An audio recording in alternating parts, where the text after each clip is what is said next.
Okay,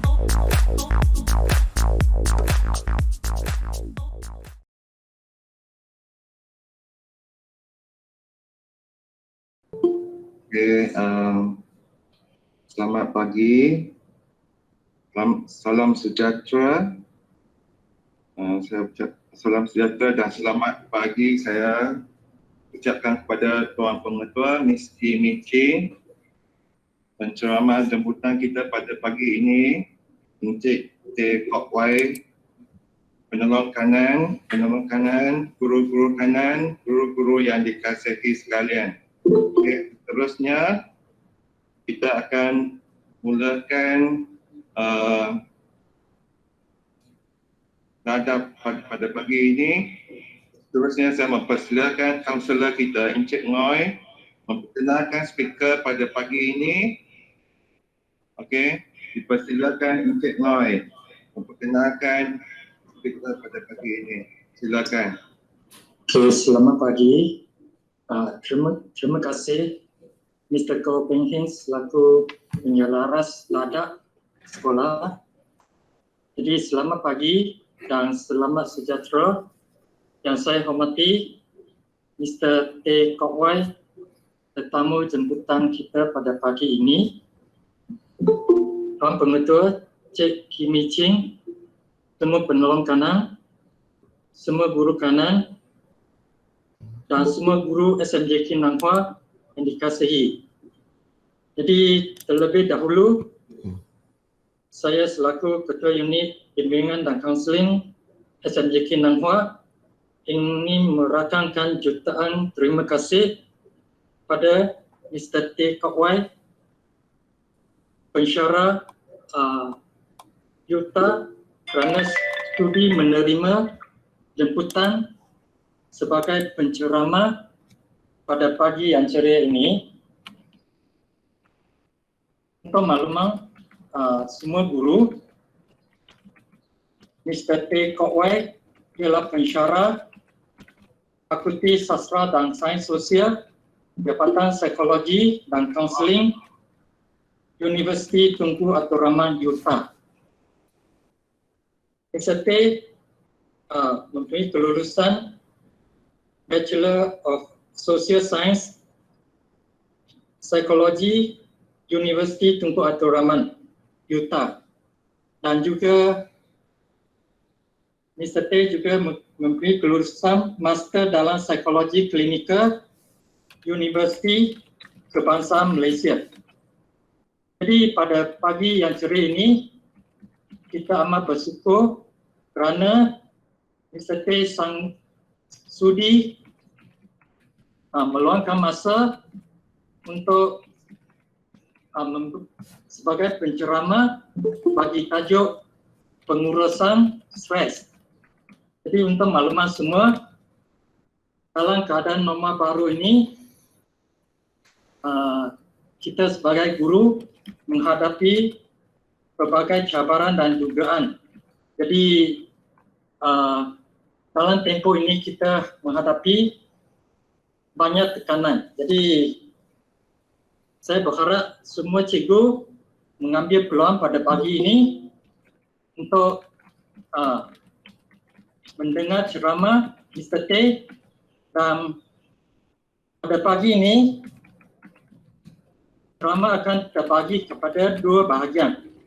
Bahagian pertama selama 75 minit. Jadi Mr. Teh akan terangkan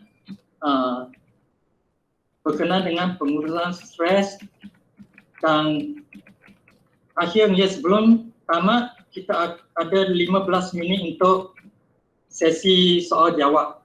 Jadi harap pada sesi soal jawab semua guru boleh kemukakan soalan untuk memastikan kita dapat input yang bermanfaat untuk ceramah pada pagi ini. Jadi tanpa meluangkan masa, saya dengan segala hormatnya menjemput Mr. Teh Kok Wai untuk memberikan ceramah. Dipersilakan Mr. Teh. Terima kasih Cikgu Ngoi dan selamat pagi kepada pengetua dan semua cikgu-cikgu pada hari ini. Selamat pagi semua. Okay, nama saya Kok Wai dan sini pada hari ini saya ingin buat sedikit perkongsian tentang teknik-teknik dalam pengurusan stres. Ini gambar saya dan saya sekarang merupakan seorang pensyarah di Universiti Abdul Rahman Kampar Campus dan juga bertugas sebagai ahli psikologi klinikal di Utah Community Counseling Center. Dan ini adalah tempat dia. Di Utah kita ada buat satu pusat counseling community untuk orang luar, bukan pelajar untuk Utah. Dan ini adalah bilik counseling individu, ini adalah play therapy room. Dan sebelum kita memang start dalam perkongsian hari ini, saya ingin meminta maaf terlebih dahulu sebab bahasa Malaysia saya tidak berapa fasih dan sekiranya saya terlanjur cakap, saya ingin meminta maaf. Okay. Dan saya ada sedikit penghargaan nak buat. Okay. Dalam slide yang saya sediakan hari ini, ada yang merupakan daripada copyright dari Bintang Foundation. Jadi saya ingin menyatakan terima kasih atas Bintang Foundation untuk dengan generous contribution mereka untuk menjadikan bengkel atau perkongsian hari ini sebagai satu yang berjaya. Tak ada konflik of interest untuk saya umumkan. Okay. Tentang perkongsian hari ini adalah objektif yang saya sediakan. Objektif pertama adalah tentang perbincangan tentang cara pengurusan tekanan dan bagaimana kita boleh mengurangkan impak negatif tekanan terhadap kehidupan kita. Objektif kedua adalah tentang saya berharap perkongsian hari ini boleh menyediakan cikgu dengan teknik-teknik supaya untuk dapat mengharungi cabaran dan kesusahan dalam kehidupan seharian dengan lebih senang. Dan objektif ketiga untuk mengurus emosi seharian kita dengan menggunakan sumber yang kita ada dan juga untuk menambah nilai harga diri. Dan sedikit nota untuk perkongsian hari ini adalah dalam bentuk psycho-education tentang macam teknik, saya kongsikan teknik-teknik sahaja dan tujuan untuk perkongsian ini bukanlah dalam satu bentuk psikoterapi. Okey, jadi kita start dengan perkongsian hari ini dengan slide pertama. Tahukah anda? Okay. Dari perspektif nak mengurus tekanan, kadang-kadang kita perlu tahu adakah kita sedang stres sebelum kita boleh buat sesuatu tentang tekanan yang kita hadapi. Jadi saya ingin nak menjemput cikgu untuk buat satu saringan dengan cepat. Okey, cuba cikgu jawab 5 soalan ini dengan cepat. Ikut skala dari 0 hingga 5. 0 maksudnya tidak langsung. 1 maksudnya kadang-kala. 2 maksudnya kurang daripada half of the time, 50%. 3 maksudnya more than half of the time. 4 maksudnya agak selalu. Dan 5 memang kata selalu.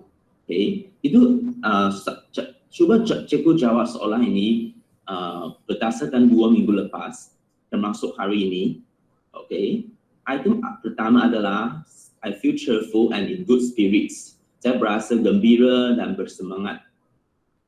Item kedua, saya rasa calm, I felt calm and relaxed. Saya berasa tenang dan relax. Item ketiga, I felt active and vigorous. Saya berasa aktif dan lebih kurang maksudnya bersemangat juga. Item 4, I woke up feeling fresh and rested. Saya bangun waktu pagi, rasa sudah berehat dengan cukup dan rasa fresh lah. Yang kelima, my daily life has been filled with things that interest me. Kehidupan seharian saya adalah dengan benda yang memang saya berminat. Cuba cikgu jawab soalan ini dan cikgu ingatkan skor dulu. Lepas tu saya akan share satu screen baru. Kalau cikgu boleh share markah mereka secara anonymous dan kita boleh tahu buat satu saringan dengan cepat tentang tahap tekanan cikgu-cikgu di sekolah. Okay, saya bagi 1 minit supaya cikgu boleh siapkan 5 item ini. Lepas tu saya akan share screen yang lain dan cikgu boleh masukkan nombor secara anonymous. Okay, sekarang saya akan share screen yang lain.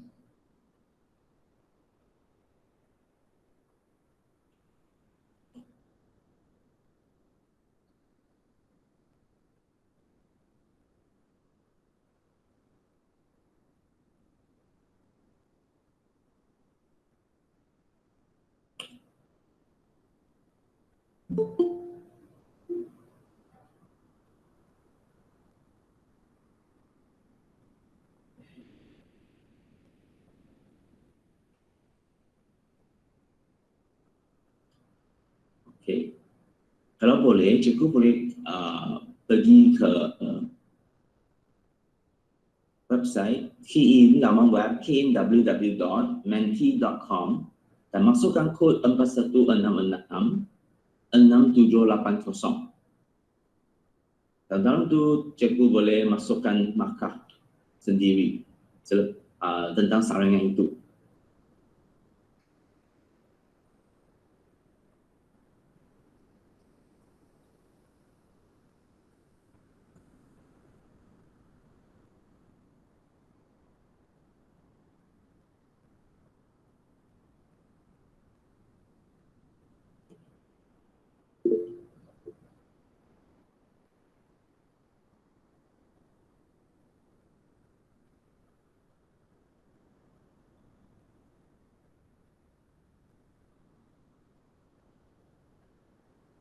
www.menti.com dengan kod 4166-6780.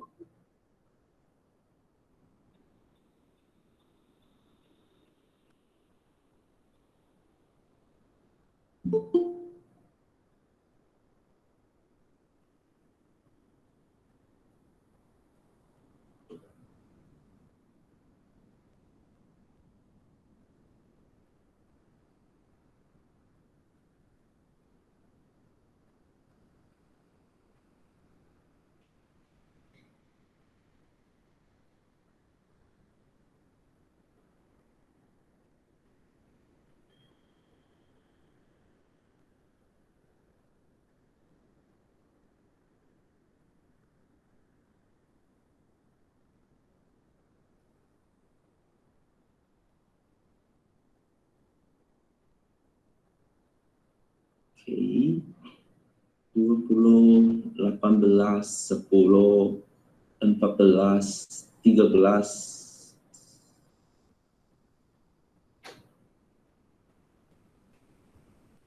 Ini 13, ini 16, 17. Okay. Dan juga ada cikgu yang jawab dekat chat dalam Google Meet 10, 20, 20, 15. 7, 11, 10.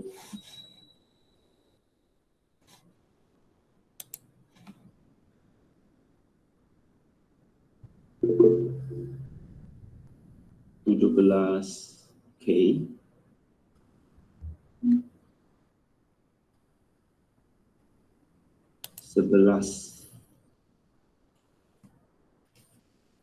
Okay, cikgu boleh terus jawab dekat Mentimeter, tapi saya akan teruskan dengan slide dulu.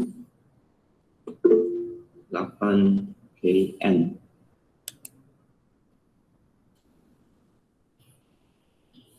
Okay.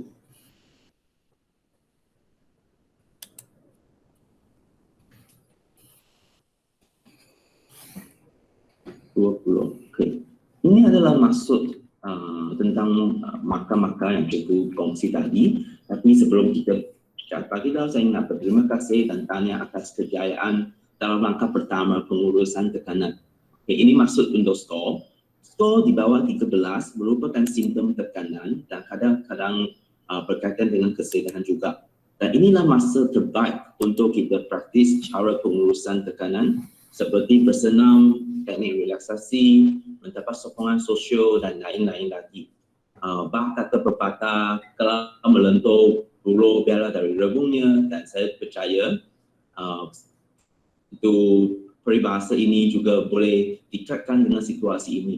Kita boleh membuatkan sesuatu tentang tekanan kita apabila tekanan itu masih kita kata manageable, masih boleh ditangani. Kita boleh buat sesuatu yang kita akan kongsi pada pagi inilah. Untuk yang di bawah ini, skor di bawah 7 menunjukkan kemungkinan isu kemurungan. Rujukan kepada pakar seperti kaunselor mungkin diperlukan, dan teknik penjagaan diri dan pengurusan stres yang kita akan bincang hari ini nanti juga sangat-sangat penting. Okey, Menti Peter tu password saya kongsikan sekejap ya. Saya type dalam chat box.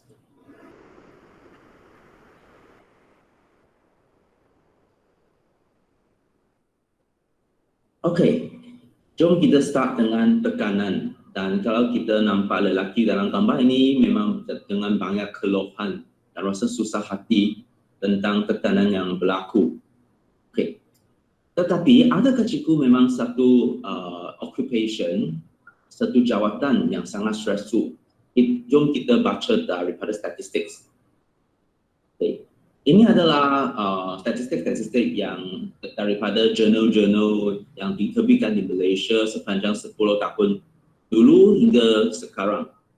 Okay. Apa yang kita tahu adalah cikgu di Malaysia sedang mengharungi stress, amount of stress, high level of stress, dan ini adalah sangat membimbangkan. Okay. Sebab kita tahu tekanan yang sangat tinggi akan efek cikgu punya kehidupan seharian dan juga akan menjejaskan kualiti pembelajaran di sekolah. Okay, ini adalah statistik. Pada tahun 2009, ini survey yang dibuat di Kelantan di sekolah menengah dengan DAS 21, dan itu prevalence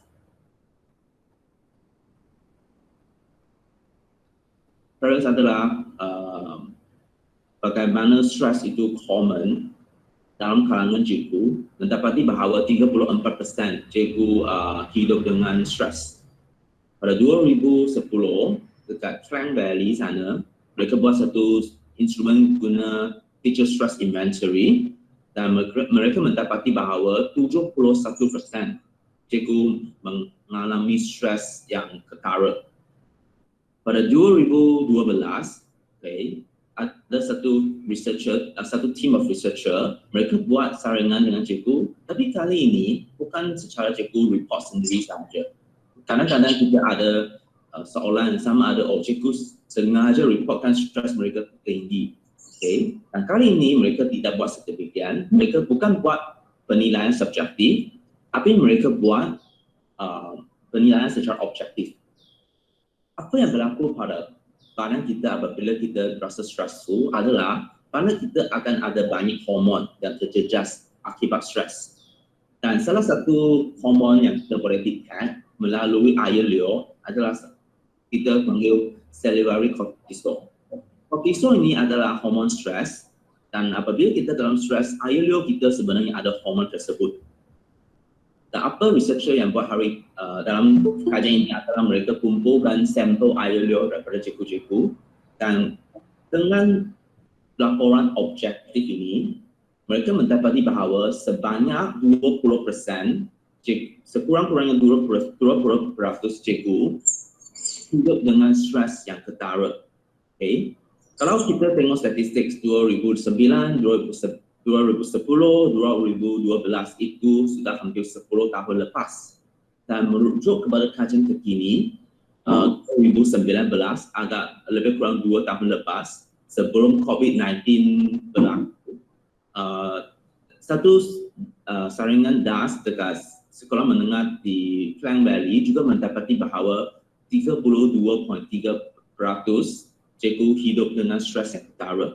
Dan saya percaya selepas pandemik COVID-19 dengan online teaching, dengan banyak SOP selepas sekolah dibuka, saya percaya stres ini juga akan menjadi lebih tinggi. Dan statistik ini, nanti saya akan kongsi statistik yang lebih berkaitan dengan pandemik COVID-19 nanti. Tapi selepas saya dapati semua kajian ini dan merujuk kepada apa yang saya pernah bincang dengan guru-guru di sekolah lain, saya rasa without a doubt, tanpa pertanyaan, cikgu, sebagai seorang cikgu itulah adalah satu tanggungjawab dan satu occupation yang banyak mendatangkan stres. Open-ended, can submit. Okay.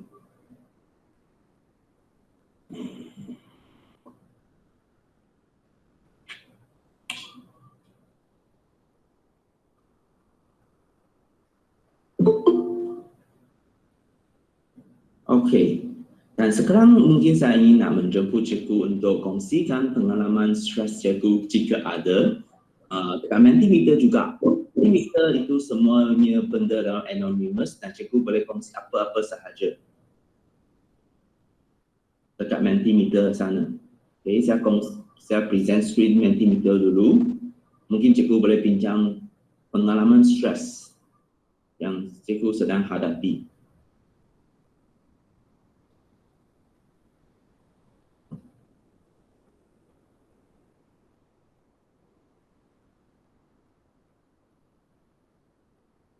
Yang sama, soalan yang sama, mungkin cikgu hanya terus jawab sahaja.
Ada apa-apa kongsian daripada cikgu tak tentang pengalaman stres sekarang?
Kongsian mengurangkan tekanan, okey.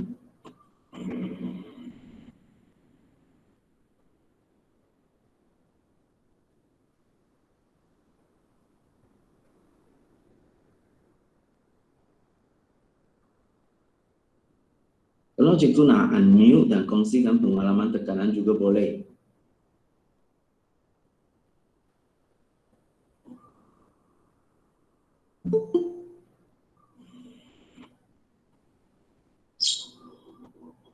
Okey, sampai sekarang tak ada perkongsian dekat Mentimeter. Okey, tak apa. Kita akan teruskan dengan slide dahulu. Kalau juga ada apa-apa rasa nak kongsikan, boleh kongsi dekat Mentimeter sahaja. Yang penting, Mentimeter adalah satu platform yang semuanya anonymous dan cikgu tak perlu sign in apa-apa dan tak ada maklumat peribadi dikumpul dekat Mentimeter.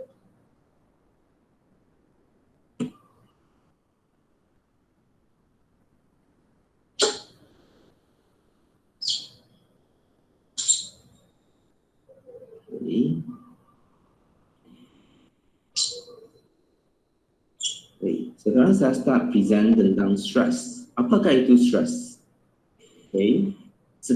Stress adalah istilah umum apabila kehendak atau permintaan daripada majikan, keluarga, diri sendiri dan lain-lain lagi telah melebihi daya tindak coping kita, maka kita akan mengalami stres. Okey. Dan sebagai contoh dalam konteks sekolah, cikgu mungkin mempunyai tanggungjawab sebagai guru dan mengajar pelajar. Sebagai seorang cikgu di bawah kementerian dengan tugas-tugas admin yang diperlukan untuk nak siap sebelum deadline. Dan juga ada tanggungjawab cikgu sebagai seorang ahli keluarga, mungkin ibu ke, bapa ke, dan juga merupakan seorang anak bagi ibu bapa sendiri. Dan apabila kehendakan ini daripada alam sekeliling melebihi daya tindak kita, makanya itu yang kita akan harungi adalah stres. Okay. Dan sebenarnya kajian saintifik telah menunjukkan bahawa stres adalah diperlukan dalam kehidupan seharian kita. Okay. Apabila seseorang berada di tahap stres yang rendah, biasanya kita akan terlalu relax dan kurang motivasi untuk bergerak. Prestasi seseorang kemungkinan besar akan rendah dan terjejas. Okay. Apabila seseorang diberikan stres yang sederhana, kajian mendapati individu lebih sedar, bersiap sedia dan bermotivasi. Prestasinya adalah pada tahap puncak, optimum. Sebaliknya, apabila seseorang mengalami tahap stres yang sangat tinggi, individu mungkin mengalami keresahan yang tidak sehat dan akhirnya akan menjadi semakin celaru. Akibatnya prestasi individu merosot. Okay. Dan soalannya adalah bagaimana kita dapat memastikan tahap stres kita sentiasa berada di tahap yang sesuai supaya kita boleh sentiasa mencapai prestasi yang puncak. Okay.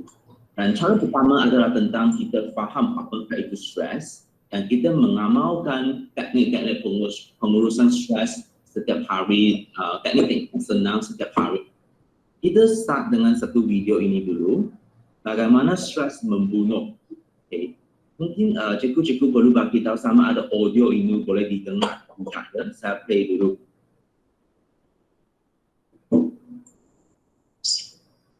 Okay, tak apa, saya kena check YouTube lagi.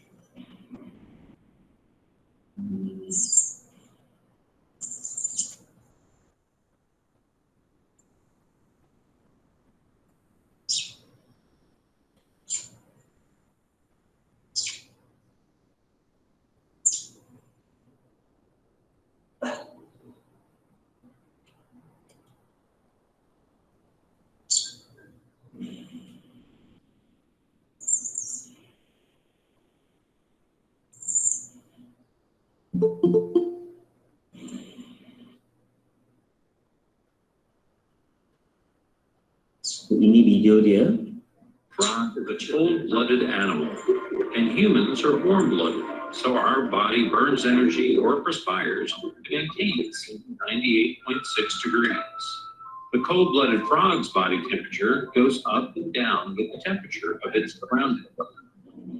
Although frogs love water, when I hold it over this pot of boiling water, this frog is very uncomfortable and climbs to get away from it. The water in this pot is room temperature, 69.4 degrees, so he's comfortable when I put him in. If I turn the burner on low flame, his body temperature will adjust and slowly he will heat up with the water. The water temperature has risen to 80 degrees and the frog is the same temperature and still comfortable. If I turn up the burner slowly again, he won't notice because he'll continue to change to be the same as his surroundings. When we started, I held the frog over the first pot of boiling water. He was uncomfortable and he tried to get away from the heat. But now, because we're raising the temperature slowly, he doesn't recognize the danger he's in. He just keeps going along with the changes in his surroundings. Eventually, we can turn up the burner to a deadly boil. He will just keep trying to adjust with it. By the time he realizes it's killing him, it's too late. He won't notice the time because he just keeps changing himself to go along with the changes in his surroundings.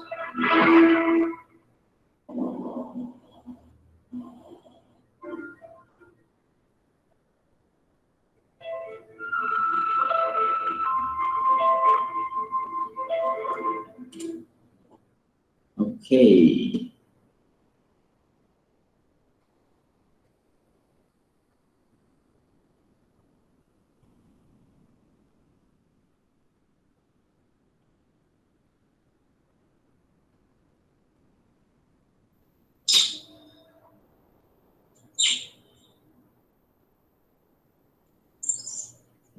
Itulah tentang mungkin kita boleh buat strategi perbincangan, tapi untuk hari ini kita tak boleh buat perbincangan kelompok dan mungkin cikgu boleh tanya sendiri tentang soalan-soalan di sini. Yang soalan pertama, apakah yang berlaku pada kakak dalam video tadi? Soalan kedua, adakah keadaan ini menyerupai stres yang dialami oleh kami atau remaja dalam kehidupan sekarang? Dan ketiga, apakah yang patut dilakukan supaya kita menyedari stres pada tahap awal? Dan untuk soalan ini, sebenarnya kerapnya apabila kita hidup dengan stres yang sikit-sikit tentang tanggungjawab yang sikit demi sikit, kita boleh handle, kita boleh menguruskannya tanpa isu. Akan tetapi, sekiranya stres ini berlangsung dengan lama, yang kita panggil sebagai chronic stress, kadang-kadang kita akan terlupa bahawa stres itu sudah sangat-sangat banyak dan mungkin emosi dan ada fizikal kita akan collapse dengan sakit kepala, dengan kemurungan dan sebagainya. Dan hal ini adalah penting supaya kita boleh menyedari stres pada tahap awal. Okay. Dan sini adalah sedikit kelas biologi tentang kenali otak kita apabila kita hidup dalam stres. Ada dua bahagian otak yang sangat penting dalam konteks ini. Yang pertama adalah yang pada tangan kiri dia, kita boleh nampak area yang pada warna merah dekat atas mata kita. Dan area ini kita dipanggilkan sebagai prefrontal cortex. Dan prefrontal cortex ini merupakan bahagian otak yang bertanggung jawab untuk membuat keputusan, memberi perhatian dan membantu kita untuk mempelajari sesuatu dengan lebih berkesan. Satu lagi bahagian otak yang sangat penting, ya kita panggil amygdala. Yang warna merah ini di belakang mata kita. Okay? Dan amygdala merupakan bahagian otak yang sangat penting untuk keselamatan kita. Ia boleh mengesan ancaman secara otomatik dan bergerak balas dengan pintas. Walau bagaimanapun, amygdala kadang-kadang akan menghalang kita untuk membuat sesuatu dengan baik. Dan ada satu yang penting adalah amygdala itu tidak berfikir, amygdala hanya bergerak balas. Okay. Cuba kita tengok video ini. When you feel the first signs of a cold, use Vicks First Defense. It's a new microgel that attacks the cold virus before it has a chance to turn nasty.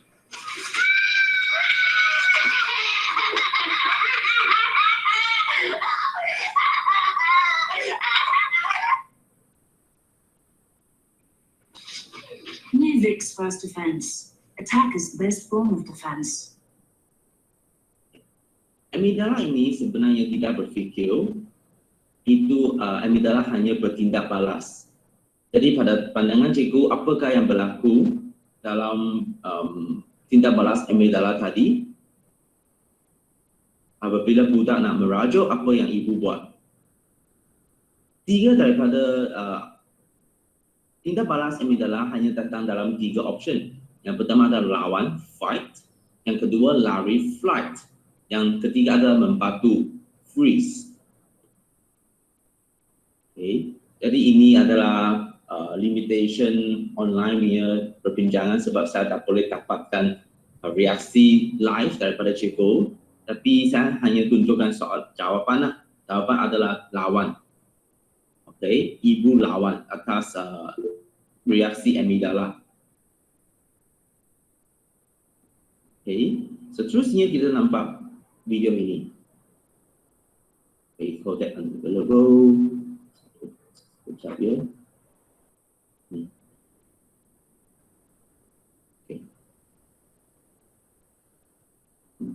Tiba-tiba. Okay. Apa? Video ini adalah tentang seorang budak perempuan menyanyi di atas pentas dan tiba-tiba anak perempuan ini tidak boleh menyanyi dan menangis di atas pentas. Dan itu adalah satu simptom membantu freeze oleh amigdala sebab sangat-sangat takut. Okay. Cuba tengok yang ini. Kenapa? Apa? Cuba bagi saya 1 minit, saya boleh playkan video ini.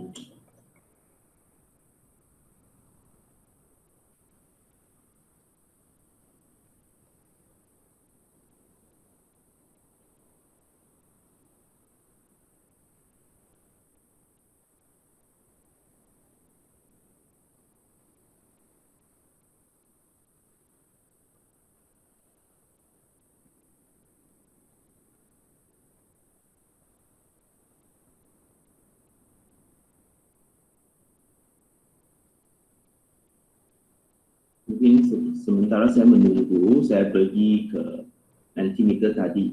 Tengok ada apa. Sudah siap.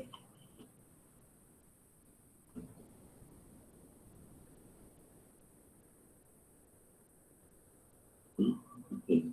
Sesuatu yang berlaku dengan komputer saya tak perlu playkan video ini. Okay.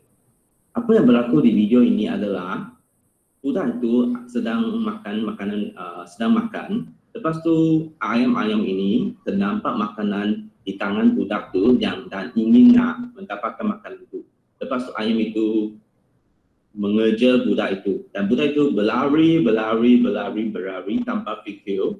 Itu amigdala hanya bergerak balas, iaitu lari. Betul lari selama 2 minit. Lepas tu dia baru teringat sebenarnya dia boleh buangkan apa yang dia pegang pada tangan dia kepada ayam. Jadi itu satu video yang juga menunjukkan amigdala tidak berfikir, hanya bergerak balas.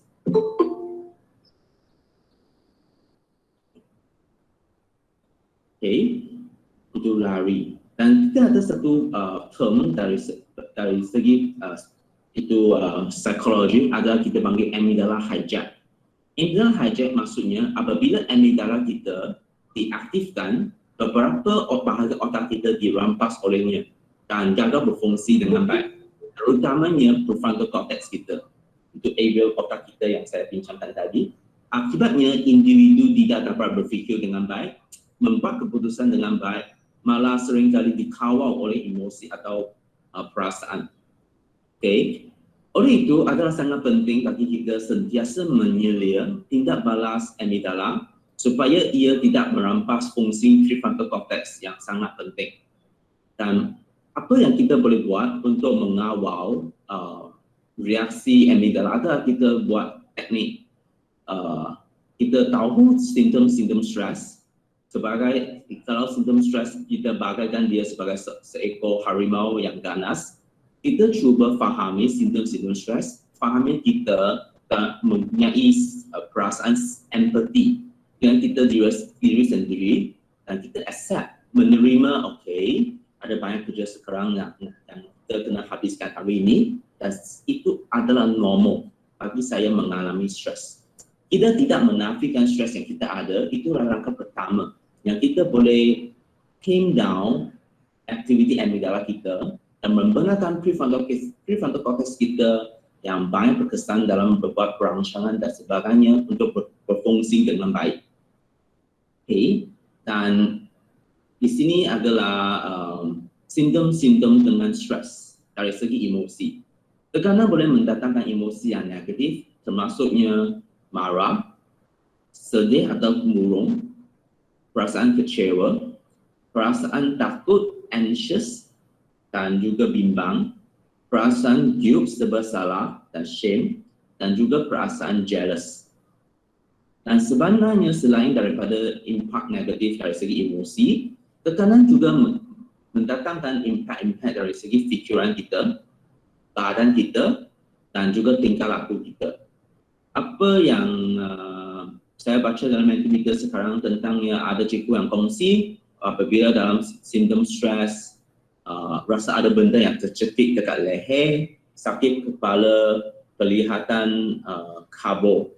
Okay, yang ini adalah simptom-simptom badan dengan stres. Dan ada cikgu yang tadi bincang dalam Mentimeter, rasa sedih, tidak gembira, dan rasa tidak boleh mengawal, sikap belajar yang bising dan nakal kelas. Itu dari segi fikiran, rasa dan juga emosi dan rasa sedih dan rasa tidak berupaya, kecewa dengan tingkah laku dan sikap belajar di sekolah. Okay. Apabila kita pergi dengan lebih lanjut dari segi fikiran, emosi, badan dan juga tingkah laku, dari segi fikiran, seringkali apabila kita hidup dalam tekanan, kita mungkin fikiran yang seperti yang terpapar di sini mungkin terlintas. Sebagai contoh, saya seorang yang tidak berguna. Semua orang tidak suka saya. Saya seorang yang gagal, saya tidak berfungsi sebagai seorang team member yang baik dalam team. What if, apa sahaja. Dan dari segi emosi, kita mungkin merasa sedih, kita mungkin merasa takut, bimbang, marah, dan juga tidak sabar. Dari segi fizikal, kecuali daripada apa yang cikgu bincang tentang Mentimeter, kadang-kadang kita mungkin berasa heartbeat kita menjadi lebih cepat. Kadang-kadang tentang kita breathing kita juga terjejas, rasa itu breathe tu macam tak smooth. Kita mungkin mengalami sakit muscle, kita mungkin jadi senang letih, dan kita juga ada isu dengan perut, rasa gastrik, senang dapat gastrik ke, atau rasa perut macam tak berapa selesa. Dan juga dari segi tingkah laku, kadang-kadang kita cope stress dengan makan banyak. Kita mungkin tak berapa nak buat apa-apa sahaja. Kadang-kadang kita juga mungkin pandu dengan cepat, dengan suara itu bagi setengah orang itu cara melepaskan stres mereka. Kadang-kadang kita juga menangani tekanan dengan tidur dengan banyak, sehingga 10 jam, 12 jam satu hari. Kadang-kadang orang juga akan menggunakan kita panggil benda-benda lain yang adiktif untuk menangani stres. Sebagai contoh adalah sigaret. Okay.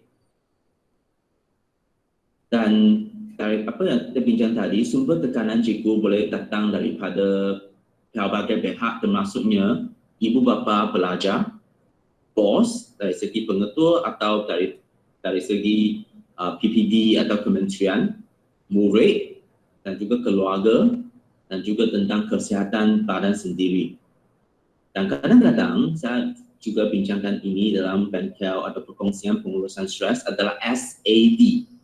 Apabila kita mengalami stres yang berlanjutan, stres ini kadang-kadang akan bertukar bentuk menjadi anxiety. Takut, ada banyak benda perlu dibuat dan kita tak boleh siapkan. Anxiety, takut apa yang mungkin berlaku kepada kita sekiranya kita tidak boleh menghabiskan semua benda waktu deadline. Okay. Apabila anxiety itu berlangsung secara kronik, setiap kali mungkin memang tak dapat siapkan benda waktu sebelum deadline, dan setiap hari mengalami sense of defeat sebab tak boleh lakukan semua benda, itu jadi simptom kemurungan juga akan berlaku. Dan salah satu simptom kemurungan adalah rasa sedih, fikir sendiri tidak berguna, dan itu simptom itu juga adalah simptom fikiran dan tekanan. Dan kadang-kadang 3 SAD ini kita boleh panggil mereka sebagai kawan baik. Selepas stres itu datang dan sekiranya kita tidak melakukan sesuatu untuk menanganinya, stres ini akan menjemput kawan dia ke anxiety untuk datang bersama-sama. Nah, apabila anxiety dan stres sedang parti, mereka akan menjemput simptom kemurungan datang untuk parti bersama-sama. Dan itu boleh menjejaskan kualiti hidup kita seharian. Okay. Jadi sekarang saya nak gunakan mungkin lebih kurang 30 minit seterusnya untuk berkongsi bagaimana kita boleh menguruskan stres. Okay. Yang pertama adalah tentang bersenam. Okay. Tapi tentang bersenam ini juga terdapatnya beberapa terms and condition. Okay.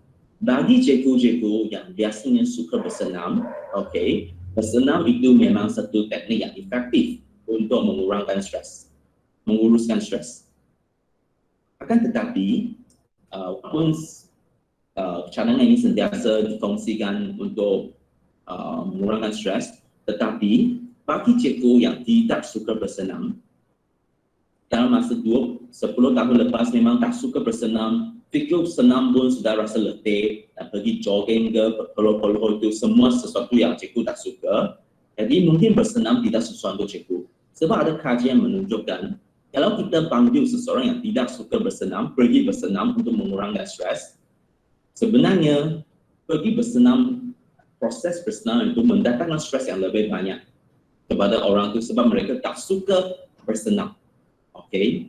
Jadi untuk cikgu-cikgu yang suka bersenam dan sudah lama tidak bersenam sebab tanggungjawab kerja, tanggungjawab di keluarga, bersenam itu mungkin sesuatu cara yang sangat baik untuk menguruskan stres, dan cikgu dicadangkan untuk mencari satu masa untuk bersenam apabila boleh lah. Dan seterusnya sembahyang mengikut agama masing-masing juga sangat penting dalam proses sebagai satu teknik kita menguruskan stres. Yang ketiga adalah tentang relaksasi autoprogresif. Apabila kita mengalami stres, apa yang berlaku di badan kita adalah otak kita akan menghantar signal kepada semua muscle kita untuk bersedia dengan fight or flight atau freeze. Untuk kita mencapai proses fight, flight or freeze, otak kita akan menjadi lebih ketat. Dan apa yang unik dengan badan kita yang saya rasa agak sempurna sebab mereka ada feedback, apa yang berlaku adalah apabila kita rasa stres dan otak kita sudah ketat, sudah tense, dan apa yang kita buat di dalam office adalah hanya ketuk keyboard sahaja. Otak yang ketat ini tidak direlakskan, dan otak yang masih ketat itu akan hantar signal balik kepada otak dan bagi otak, hey, saya masih dalam keadaan ketat, maksudnya stres itu masih ada. Jadi otak pun tak boleh relax ya. Okay. Nah ini akan menjadikan satu isu, menjadikan stres itu menjadi sebagai kronik. Nah apa yang kita boleh buat dalam situasi ini adalah kita boleh buatkan sesuatu untuk relaxkan otak kita supaya otak kita boleh hantar signal kepada otak kita. Okay, apa yang saya perlu buat hari ini sudah siap dan sekarang saya boleh rehat dengan relax sempurnanya. Relax. Okay. Dan untuk relaksasi otak ini kita boleh buat bersama-sama melalui screen, dan jika boleh saya nak minta kalau boleh cikgu sila berdiri. Saya cuba adjust screen ini juga. Cikgu boleh berdiri. Okay, dan kita buat teknik relaksasi otak itu bersama-sama. Stop the screen sharing first. Okay. Rasanya saya kena tutup background image juga.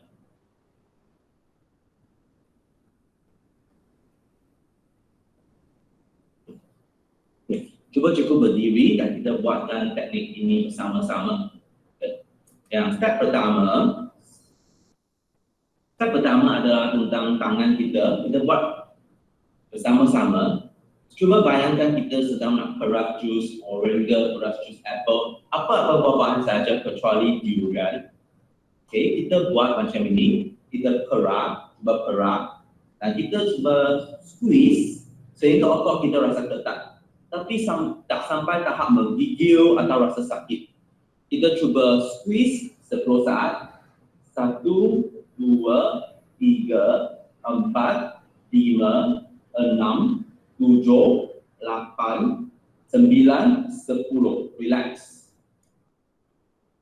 Okay. Sekiranya cikgu rasa tangan menjadi lebih berat ke, lebih warm atau lebih ringan, itu adalah simptom otot itu sudah relax. Okay.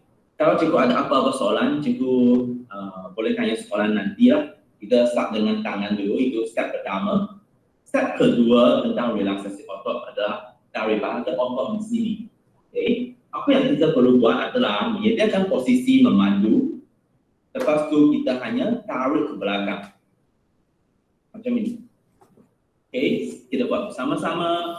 1, 2, 3, 4, 5, 6, 7, 8, 9, 10. Relax. Okay, untuk yang ketiga adalah tentang otot di bahagian sini. Jadi apa yang kita boleh buat adalah kita cuba nak bayangkan kita nak sokong siling kita berdiri. Okey, lepas tu kita buat yang ini, push dekat siling.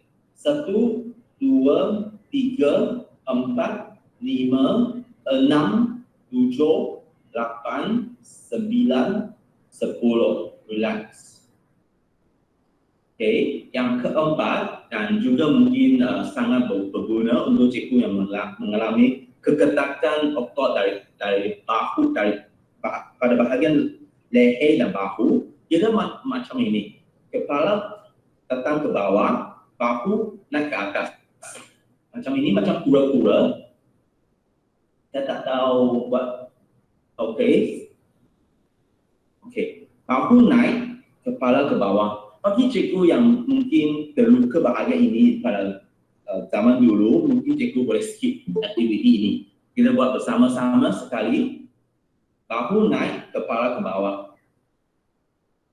1, 2, 3, 4, 5, 6, 7, 8, 9. Letakkan bahu dengan perlahan. 10. Okay, proses ini letakkan bahu kena buat secara perlahan. Kalau tidak mungkin kita mungkin senang terseluruh. Okey, kita teruskan.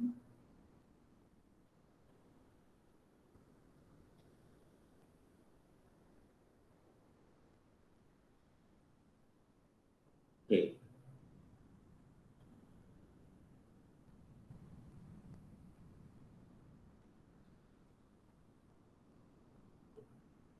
Okey. Dan ini saya ingin tanya cikgu, berapa kali daun ini berputar? Dan cikgu mungkin boleh jawab dekat meeting punya chat box. Okay, cikgu cuba kira, saya katakan mula dan cikgu start kira, lepas tu saya kata stop dan cikgu bagi tahu berapa kali daun ini berputar. Bersedia? Mula. Okey, berapa kali daun itu berputar? Okey, cikgu Ling kata 6. Cikgu Anwar kata 5. Okey. Cikgu lain? Oh, okey, cikgu Siu kata 4. Cikgu Mahidi 5, 6, 6. Okey. 5. Okey, jadi jawapan dia dalam lingkungan 4 hingga 8 dah. Okey. Dan saya percaya semua orang nampak daun yang sama kan? Okey, tak apa, kita buat sekali lagi. Saya letak sini sekali lagi sebagai satu cut off point. Okey. Saya bersedia cikgu, saya akan tekan mula. Dan cikgu cuba kira ya. Bersedia? Mula. Okey, jawapan dia berapa kali daun ini berputar? 8. 3, 5, 6.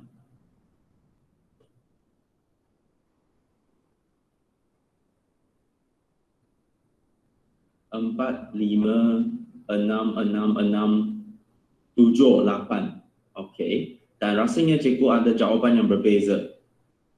Okey. Sebenarnya jawapan untuk berapa kali daun ini berputar adalah tidak penting sebab saya pun tak tahu berapa kali daun ini berputar. Yang penting adalah kita semua memberi perhatian yang sepenuhnya tadi dan cuba kira berapa kali daun ini berputar. Dan teknik yang akan dikongsikan seterusnya tentang pemberian perhatian yang sepenuhnya itu adalah kepada kini dan sini, here and now. Okey. Teknik ini kita panggil teknik mindfulness. Kalau kita terjemah kepada bahasa adalah teknik ketara sedar. Dan teknik ini sudah dibuktikan sebagai berkesan untuk menangani tekanan psikologi. Okay. Ini ketara sedar mindfulness. Apa yang kita boleh buat dalam aktiviti ketara sedar ini adalah teknik pernafasan ketara sedar. Yang pertama adalah mindful breathing. Okay. Bahan yang diperlukan untuk teknik ini adalah 5 minit kalau cikgu nak buat hingga 10 minit dalam setiap hari sahaja. Dalam latihan ini, apa yang kita akan fokus kepada proses pernafasan, proses menyedut dan menghembus udara. Okey, kita boleh buat latihan ini pada waktu sendiri, tapi yang lebih sesuai adalah waktu duduk atau baring dengan selesa. Dan apabila kita buat mindful breathing ini, kita boleh pilih sama ada nak buka mata atau pejam mata. Kadang-kadang waktu recess pun satu masa yang sangat penting, kita boleh buat mindful breathing untuk masa 1 minit atau 3 minit. Itu juga penting. Okey. Walaupun kita boleh pilih sama ada nak buka atau tutup mata, tapi kebiasaannya orang lain akan merasa lebih senang nak fokus apabila mata terpejam. Okey. Kita boleh pilih untuk buat praktis ini pada waktu yang senang atau apabila kita mengalami atau mengharungi stres. Okay. Profesional dalam bidang ketara sedar berpandangan bahawa praktis pernafasan ketara sedar pada waktu biasa boleh membantu kita untuk menangani stres dengan baik apabila diperlukan. Okay. Dan setengah latihan semakin otak kita tenang seperti yang ditunjukkan dalam slide ini. Apabila kita dalam stres, kita macam otak kita macam keliru dengan banyak bahan. Dan kita boleh dengan proses mindful breathing, kita boleh menjadikan stres kita lebih senang ditangani. Okay. Dan dengan lebih lanjut sikit, dalam proses ini, kita hanya perlu fokus dan memerhati aksi menyedut dan menghembus udara sahaja. Biasanya, kita mencadang supaya menyedut udara melalui lubang hidung sini dan menghembus udara melalui mulut.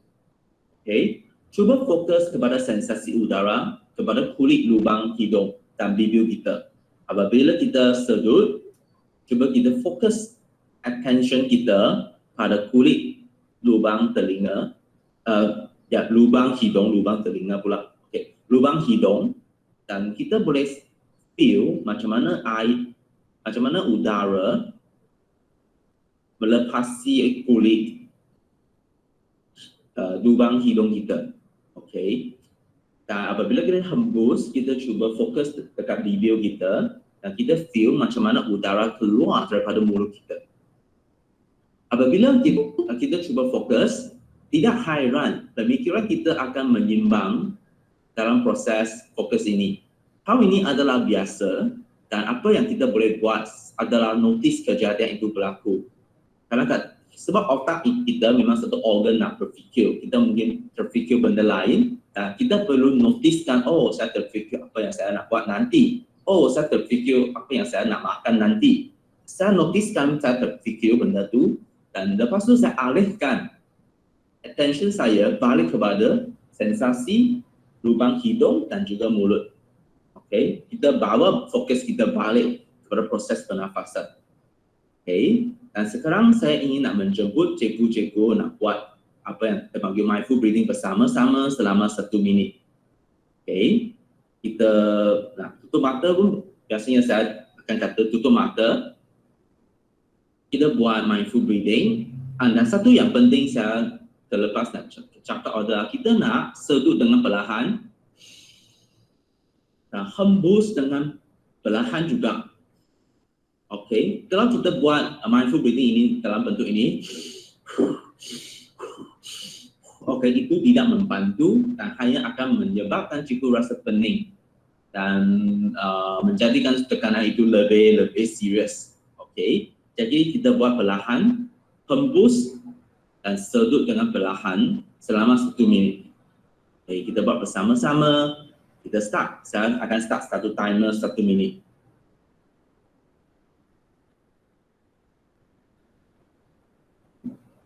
Okey, kita start sekarang. Tutup mata, sedut, hembus, sedut sekali lagi,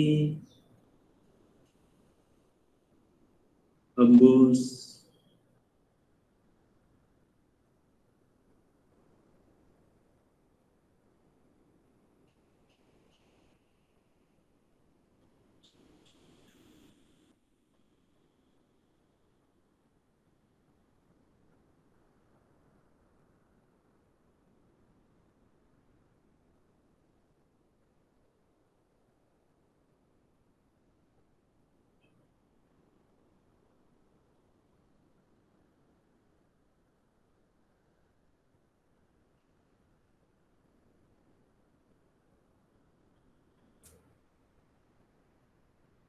okey, 1 minit dah. Ada apa-apa perkongsian daripada cikgu tak?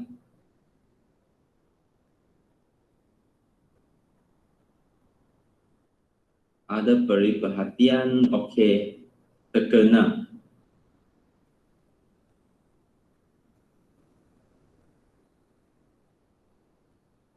Itu 5 minit lepas apa tu. Okey, itu teknik dan saya nampak masa sudah hampir tamat. Saya teruskan slide dulu, lepas tu saya dapatkan pandangan dan juga pengalaman cikgu membuat aktiviti-aktiviti hari ini. Okay. Yang seterusnya adalah tentang mindful eating. Okey, kan itu juga satu sumber stres yang sangat ketara. Apabila kita makan, biasanya kita mungkin sedang guna komputer, tengok kerja kita. Atau apabila kita makan pun, kita terfikir apa yang kita perlu buat nanti. Makan, kita sedang buat planning. Okey, sebenarnya apa yang kita buat waktu itu tidak membantu. Sebab planning itu tidak, kita hanya terfikir itu, biasanya berdasarkan pengalaman saya dan juga klien saya, planning yang berlaku waktu makan itu tidak penting. Dan itu boleh dibuat dalam masa lain. Apa yang berlaku pada waktu itu apabila kita makan dan fikiran kerja kita hanya mendatangkan stres kepada kita sahaja. Okey, jadi mindful eating adalah tentang kita apabila kita makan, kita cuba fokus dengan sensasi makanan kita, dengan tekstur, bau, rasa makanan kita. Kita cuba chill dengan perlahan, cuba rasakan semua tekstur, bau, rasa makanan itu. Dan kalau seperti yang sama, sekiranya kita terfikir benda lain, kita hanya note that, okay, saya terfikir benda tu, dan kita hanya dengan gentle, dengan lemah lembut, dengan lembutnya kita cuba fokuskan balik attention kita kepada makanan kita. Okay, itu kita panggil mindful eating. Dan untuk cikgu-cikgu yang mungkin sedang berniat nak lose weight ke, nak keep fit ke, juga terdapat kajian yang menyatakan bahawa apabila kita boleh buat mindful eating, kita boleh rasa kenyang dengan lebih cepat tanpa terbanyak makan banyak. Ya, jadi mindful eating sangat berkesan untuk menguruskan stres dan kadang-kadang berkesan untuk mengawal berat badan juga. Selain daripada mindful eating, ada dua benda yang kita boleh buat bersama, bukan bersama-sama lah, yang kita boleh buat dalam aktiviti seharian untuk kita kurangkan stres. Yang dua aktiviti itu termasuknya, pertama, mindful showering, mindful mandi. Bagi saya, kadang-kadang apabila saya tidak buat mindful mandi, saya akan terfikir kerja saya yang perlu buat. Dan maka biasa saya dululah, saya terguna ubat gigi sebagai shampoo, shampoo rambut sebagai shampoo badan dan sebagainya. Sebab saya tak mindful, saya sedang fikir benda lain dan saya ambil apa-apa sahaja dan terus squeeze dan cuba apply pada badan saya. Dan itu jadi satu, kita panggil mindless bathing. Okay? Dan juga terbukti bahawa apabila kita fikir tentang kerja kita waktu kita mandi, sebenarnya itu tak bantu banyak dalam planning kita. Dan sebenarnya ia hanya mendatangkan stres. Jadi mindful bathing itu sangat penting. Yang satu lagi adalah mindful walking. Okay? Apabila kita sedang jalan dari bilik darjah ke bilik darjah lain, kita juga boleh cuba fokuskan attention kita tentang benda seharian kita. Sebagai contoh, kita fokus pada angin hari itu, kita fokus bagaimana otot kaki kita berkoordinasi untuk kita berjalan. Kita fokus kepada sensasi kaki kita apabila kaki kita tersentuh lantai dan sebagainya. Itu juga kita panggil sebagai informal mindfulness practice. Maksudnya mindful eating, mindful walking dan juga mindful shower. Dan aktiviti ketiga-tiga ini boleh juga berkesan untuk mengurangkan dan menguruskan stres harian kita. Okay. Itu juga aktiviti ini dan ini mungkin mengambil masa sedikit lama. Ini kita canangkan 5 minit hingga 15 minit. Tapi sekiranya kita ada sedikit masa saja, mungkin 2 minit sebelum kita masuk ke dalam kelas, kita boleh buat yang ini, basic mindful stop. Okay. Ini sangat cepat, mungkin mengambil masa 1 minit sahaja. Kita cuba bawakan attention kita kepada masa, waktu sekarang, kini dan sekarang, here and now. Okay. Strateginya adalah macam ini. Kita buat S, stop. Kita cuba hentikan apa-apa sahaja yang kita sedang buat. Lepas tu T, take 3 slow, deep, mindful breath. Kita hembus, sedut dengan perlahan sebanyak 3 kali. Lepas tu observe dan cuba label ada apa-apa suara di sekeliling kita. Sebagai contoh, ada suara kipas ke, suara murid ke, suara loceng ke. Dan kadang-kadang suara tak ada, itu here, kita boleh fokus kepada sensasi touching. Kita boleh fokus, okay, itu meja, tekstur dia macam ini, okay, tekstur baju saya macam ini, dan kadang-kadang tekstur seluar saya macam ini. Saya cuba fokus attention kita kepada 3 tekstur yang berlainan. Dan itu C juga bermaksud tentang eye seeing, maka kita nak nampak benda. Cuba kita cari 3 warna dalam alam sekeliling kita, termasuklah warna ungu, coklat dan juga warna hijau, apa sahaja. Cuba kita cari. Apabila kita cuba fokus dengan suara ke, tekstur ke, atau warna di alam sekeliling kita, kita membenarkan otak kita ada sedikit stop, sedikit masa berehat dan tidak terfikir dengan stres secara berlangsungan. Kita buat sedikit stop in between for us to feel much better. Okay? Dan P itu jika procedure dan untuk buat apa-apa yang kita perlu buat dengan satu smile.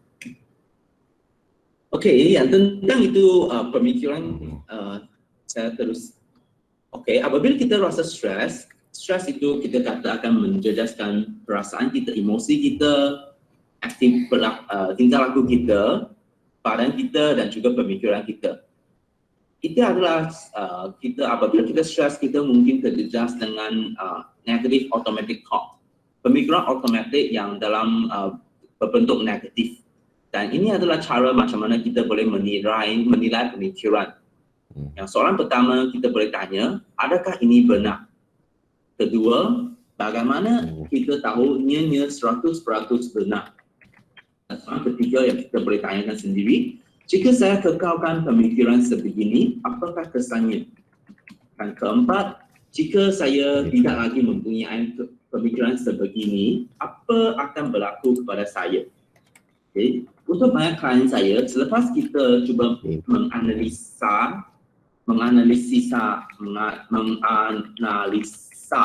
pemikiran kita, itu pemikiran itu akan lebih jelas. Dan kadang-kadang tekanan dan juga anxiety juga akan berkurangan. Okay.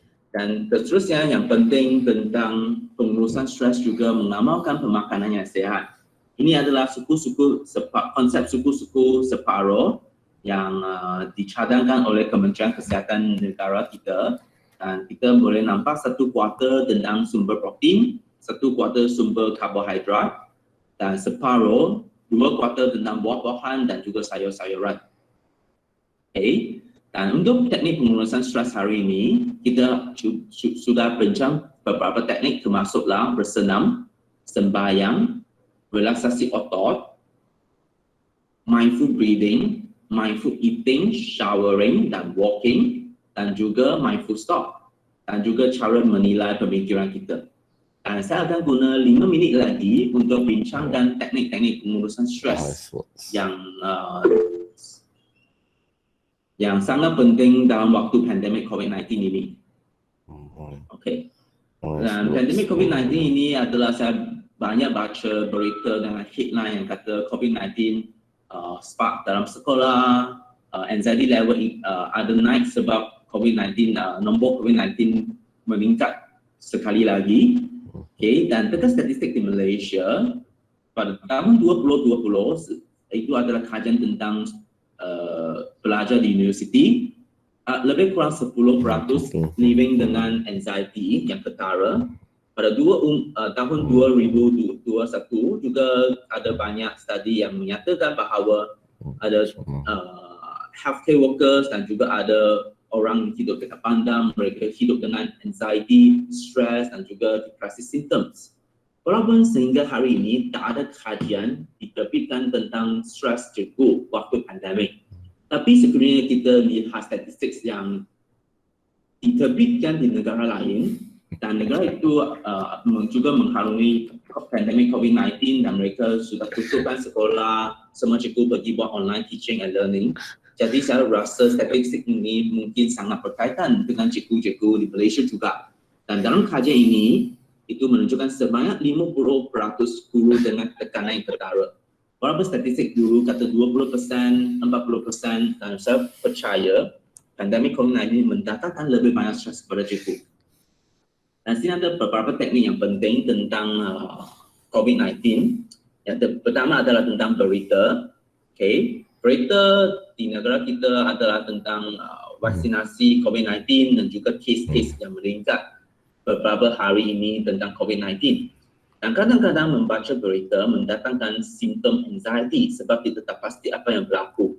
Dan kebaikan membaca berita tentunya tentang kita tahu apa yang berlaku terkini dan kita juga mendapat a sense of security. Kita berasa kita tahu apa yang sedang berlaku.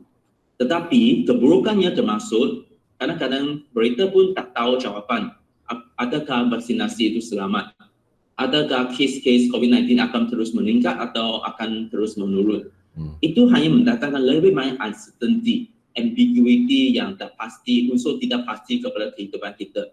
Dan kadang-kadang untuk setengah populasi, banyak berita juga sama dengan banyak anxiety. Dan itu juga mendatangkan keburukan yang ketara terhadap kesihatan mental kita. Okay. Dan untuk cara mengatasinya termasuknya kita cuba limit waktu kita baca surat khabar atau tengok berita sehingga 2 hingga 3 jam sahaja. Dan kita elakkan berita 2 jam sebelum tidur dan kita buat sesuatu yang lain sebelum kita tidur supaya kita ambil detox. Yang seterusnya kita buat penjarakan sosial. Okay, sebenarnya kita pada waktu ini kita perlu buat lebih banyak penjarakan fizikal dan cuba kita tak buat penjarakan sosial sebab penjarakan sosial ini akan mendatangkan impak negatif dan kita cuba dan membangunkan hubungan sosial walaupun kita tak boleh berentas negeri untuk jumpa rakan-rakan atau saudara mara dan juga ibu bapa, kita boleh cuba buat lebih banyak video call, phone call dengan mereka atau cuba instruct mereka dengan voice message ke atau dengan text message. Okey, dan dengan tidur, saya fahami kadang-kadang ada juga dalam kalangan kita yang menghadapi isu tidur. Dan sini ada beberapa panduan good sleep hygiene. Yang penting, hentikan minuman yang mengandung kafein selepas pukul 4 petang. Dan 4 petang ini bukan fix untuk semua orang. cuba kita stop minum minuman yang mengandung kafein sebagai contoh kopi, tea, Red Bull, Coca-Cola, Mountain Dew, Pepsi, dan kadang-kadang juga Milo atau hot chocolate 8 jam sebelum kita nak tidur. Okay, sebagai contoh, kalau saya nak tidur pada pukul 10, saya kena stop pengambilan makanan atau minuman yang mengandung kafein pada pukul 2. Okay. Bagi mereka yang minum minuman keras, elakkan pada waktu petang, kurangkan merokok pada waktu petang, jangan bersenam 3 jam sebelum tidur, menyediakan tempat tidur yang selesa, makan sikit sebelum tidur, kurangkan pengambilan minuman pada waktu malam, dan ini juga sangat penting. Sekiranya kita cuba nak tidur dan tidak tertidur selepas 20 minit, cuba tinggalkan katil, tak mau terus berbaring dan pergi ke tempat lain.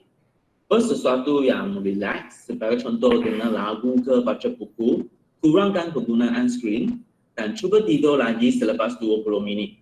Itu sangat penting dan kadang-kadang ada banyak klien saya yang hidup dengan insomnia yang kronik. Mereka oleh sebab mereka apa yang berlaku pada mereka adalah mereka terus baring atas katil.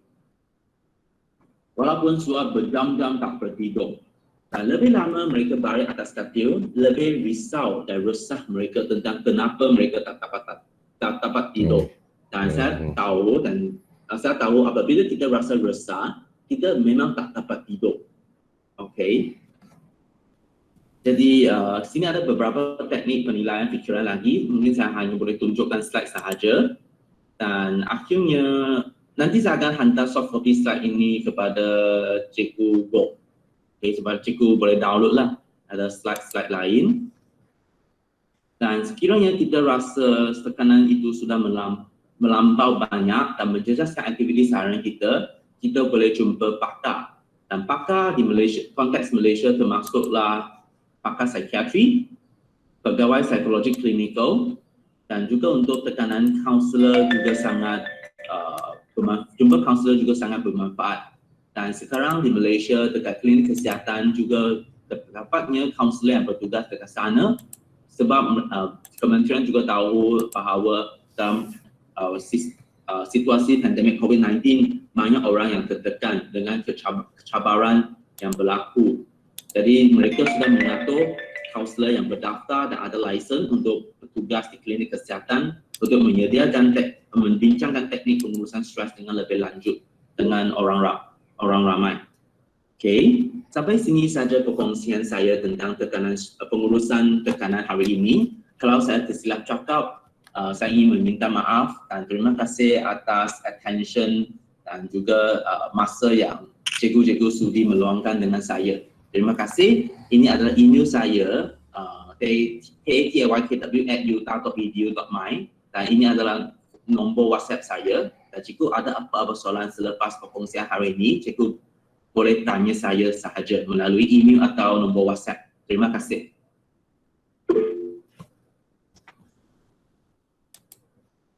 Okey, nampaknya kita ada masa lagi. Cikgu-cikgu ada apa-apa pertanyaan? Sekarang kita terbuka untuk cikgu-cikgu untuk membuat pertanyaan. Ada tak? Oh, semua dah, terima kasih lah. Saya mempersilakan pengetua untuk memberi ucapan penutup untuk dadap pada pagi ini. Tuan Pengetua, silakan. Okay. Terima kasih Cikgu.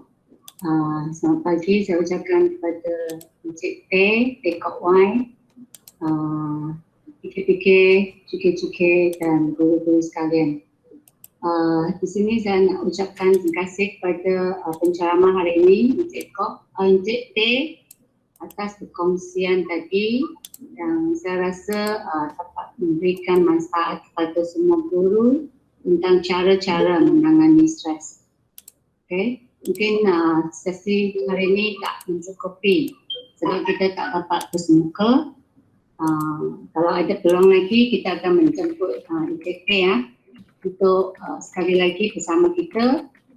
Mungkin ada banyak demonstrasi ataupun yang teknik-teknik yang lebih sesuai ditunjukkan secara bersemuka. Okay, so kita harap kita ada peluang untuk berjumpa lagi lah. Kemudian untuk penyelaras, Encik Ko, Tania dan Syafas kerana berjaya mengadakan pada hari ini dan juga cikgu-cikgu yang menolong untuk menjayakan slot hari ini. Itu saja daripada saya. Terima kasih kepada semua.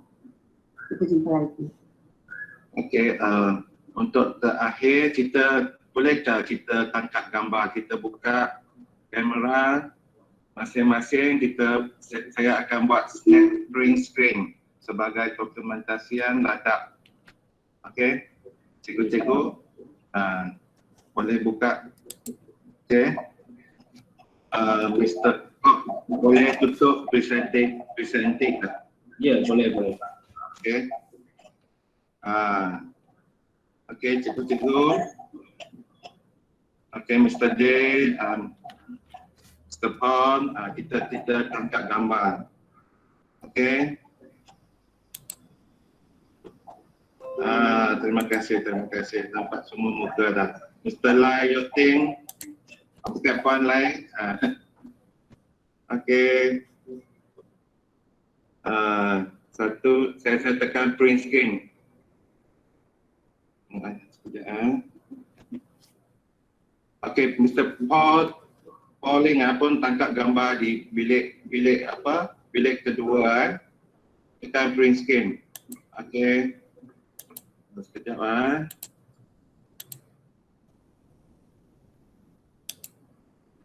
Okey, terima kasih sudah berjaya. Okey. Maka akhirlah lantak kita pada pagi ini. Terima kasih. Soalan. Ada soalan daripada cikgu ni rasa. Okey, kita ada masa lagi. Teruskan. Boleh jawab lah. Okey, dan saya sudah letakkan link untuk download slide dalam Google Chat, Google Meet chat box. Dan soalan itu adalah antara anxiety dan depression yang mana pada tahap yang lebih serius. Dan sebenarnya mereka adalah simptom-simptom yang tidak sama dan mereka mungkin juga boleh mendatangkan isu kesihatan mental yang berbeza. Dan kalau kita memang nak kata yang mana satu lebih serius, biasanya kita akan kata kemurungan adalah mendatangkan impak negatif dalam kehidupan kita dengan lebih serius. Akan tetapi anxiety itu, sebab anxiety itu kawan baik dengan depression, biasanya mereka akan datang bersama-sama. Dan kalau ikut diagnosis kan, apabila kita buat diagnosis kemurungan, depression, kadang-kadang kita juga akan access simptom anxiety. Dan ikut itu medical term, kita juga ada satu isu kita panggil major depressive disorder with anxious distress. Jadi maksudnya orang yang hidup dengan kemurungan, mereka hidup dengan simptom anxiety yang signifikan juga. Jadi dua-dua penting dan penting untuk ditangani sebelum mereka menjadi simptom-simptom yang sangat severe. Dan kalau nak jawab dari segi yang mana lebih severe, kemurungan itu mendatangkan impact negatif yang lebih banyak. Itu jawapan saya. Terima kasih. Okey, nampaknya ada soalan lagi? Kita ada 5 minit lagi. Sekiranya tak ada apa-apa soalan, maka ada satu soalan, adalah perubatan membantu? Ya. Sekiranya seseorang yang hidup dengan kemurungan atau anxiety, mereka mendapatkan sokongan professional support, pakar psikiatri akan memberi ubat. Sebagai contoh SSRI, Selective Serotonin Reuptake Inhibitor. Apa yang penting tentang kemurungan dan anxiety, kemurungan sebagai contoh, adalah kadang-kadang tekanan yang kronik boleh menjelaskan bahan kimia dalam otak kita. Dan oleh sebab ketidakstabilan bahan kimia dalam otak kita, maka kita akan mengalami simptom-simptom kemurungan. Apabila seseorang berjumpa dengan pakar psikiatri akan memberi ubat untuk menstabilkan bahan kimia dalam otak kita. Dan selepas bahan kimia dalam otak kita menjadi stabil semula, simptom-simptom kemurungan boleh boleh dikurangkan dan orang boleh sembuh daripada simptom kemurungan. Walau bagaimanapun kadang-kadang kita juga buat psikoterapi bersama-sama dengan orang dengan kemurungan sebab teknik pengurusan stres juga sangat penting. Kalau hanya makan ubat, kita stabilkan dan kita tidak belajar teknik menangani stres, maka pada waktu depan sekiranya orang itu sudah tak ambil ubat, kalau stres berlaku lagi, itu simptom-simptom boleh datang balik. Itu biasa kita kata ubat dan juga psikoterapi atau counseling kalau boleh berlaku bersama-sama, itu sangat bermanfaat. Dan ada satu soalan lagi, adakah ubat yang diambil boleh mendatangkan kesan jangka panjang kalau diambil berterusan, kesan negatif? Okey, untuk ubat, untuk ubat sebagai contoh SSRI yang saya bincang tadi, dia pada jangka masa pendek itu mungkin mendatangkan kesan-kesan negatif sebagai contoh rasa nak tidak bertenaga, rasa nak muntah dan sebagainya. Itu hanya untuk jangka pendek sebab badan kita sedang menyesuaikan diri dengan ubat itu. Dan untuk jangka panjang, biasanya doktor akan kurangkan ubat apabila simptom-simptom lebih stabil. Dan itu ubat untuk kemurungan atau untuk anxiety itu bukan untuk diambil secara berterusan. Jadi doktor akan cuba kurangkan dan apabila simptom sudah lebih okey dengan counseling atau psikoterapi, ubat itu akan dihentikan. Dengan daripada segi kesan negatif, saya memang ada satu klien yang sudah makan ubat selama itu simptom dia lebih kronik sikit, lebih unik sikit, tapi dia sudah ambil makan ubat sebanyak 15 tahun dan setiap tahun dia buat semua saranan kesihatan yang diperlukan dan dengan case dia tak ada kesan negatif yang didapati lah sebab dia makan ubat dengan dosage yang dicadangkan oleh doktor dan doktor tu sentiasa akan check in dengan klien buat saranan kesihatan untuk memastikan tak ada simptom negatif, ada kesan negatif yang sangat ketara yang didatangi melalui pengambilan ubat. Okey, jadi maksudnya dia biasanya tidak mendatangkan kesan negatif yang sangat-sangat signifikan. Sekiranya untuk kes-kes seseorang, kalau ubat itu mendatangkan kesan negatif yang sangat ketara, doktor akan take note dan mungkin akan mengadjust ubat itu dengan perbincangan dengan klien. Okay. Adakah itu ubat penenang?